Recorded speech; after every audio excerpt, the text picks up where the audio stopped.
السلام علیکم۔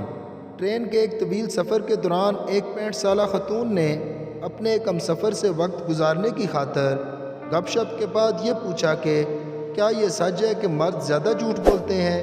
اس پر مرد نے کہا، محترمہ چھوڑیے ان فرونی اور پرانے قصوں کو، میں تو آپ کو دیکھ کر دنگ رہ گیا ہوں کہ باوجود اتنی عمر کے آپ حسن و جمال میں اتنی پرکشش ہیں کہ میں کبھی نہ بھول سکوں گا۔ خاتون کے ہونٹوں پر مسکراہٹ کھلنے لگی اور وہ شرما کر بولی کہ وہ عورتیں کتنی غلط ہیں جو مردوں کو خواہ مخواہ جھوٹا قرار دے دیتی ہیں۔ پیش خدمت ہے دوسرا لطیفہ۔ رات 2 بجے بیگم کے موبائل کی لائٹ جلی۔ شوہر نے دیکھا اور بیگم کو تھپڑ مار کر بولا، یہ تم کو رات کو 2 بجے کس الو کے پٹھے نے بیوٹیفل لکھ کر بھیجا ہے؟